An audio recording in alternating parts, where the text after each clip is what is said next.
ભરૂચના દહેજ bypass road ઉપર આવેલા શિલ્પી સ્ક્વેર ખાતે ગુજરાત રાજ્ય ઓટો રિક્ષા ફેડરેશન અંતર્ગત જય ભારત ઓટો રિક્ષા એસોસિએશન દ્વારા ત્રિમાસિક સામાન્ય સભાનું આયોજન કરવામાં આવ્યું હતું।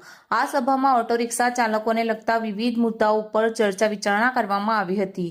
મીટિંગમાં એસોસિએશનના પ્રમુખ આબિદ મિર્ઝા સહિત ફેડરેશનના હોદ્દેદારો અને મોટી સંખ્યામાં રિક્ષા ચાલકો ઉપસ્થિત રહ્યા હતા।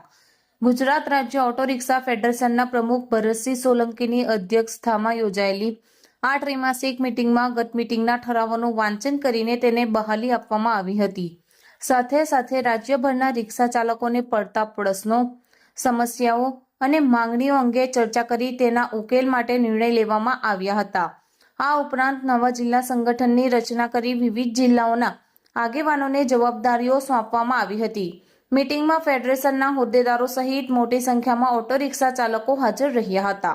નમસ્કાર, હું ગુજરાત રાજ્ય ફેડરેશનના ટ્રસ્ટી અને પૂર્વ પ્રમુખ, મારા સાથી ફેડરેશનના પ્રભારી એવા દક્ષિણ ગુજરાતના મારા પ્રમુખશ્રી અને મારી ગુજરાતી તમામ ટીમ, આજે અમે સુરત ગુજરાતના તમામ આગેવાનો ભરૂચ શહેરની અંદર ગુજરાતના તમામ રિક્ષા ચાલકો પ્રશ્ન અહીંયા જનરલ સભાનું એક આયોજન કરી અને અહીંયા સર્વે ભરૂચ શહેરની અંદર અમે પધાર્યા છે।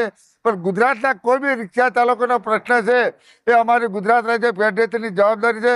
તમારા ભરૂચ શહેરની અંદર ઘણા પ્રશ્નો છે, આજે તમે જે રજૂઆત કરી એ અમે તમારી હાથે લઈને પ્રશ્ન હલ કરીશું અને તમારા પ્રમુખને પૂરો સહકાર આપો। આખું ફેડરેશન તમારી સાથે રહે। પોલીસ ખાતાનો પ્રશ્ન હોય, ઓટો રિક્ષા સ્ટેન્ડનો પ્રશ્ન હોય, એ અમે હલ કરવાની અમારી જવાબદારી।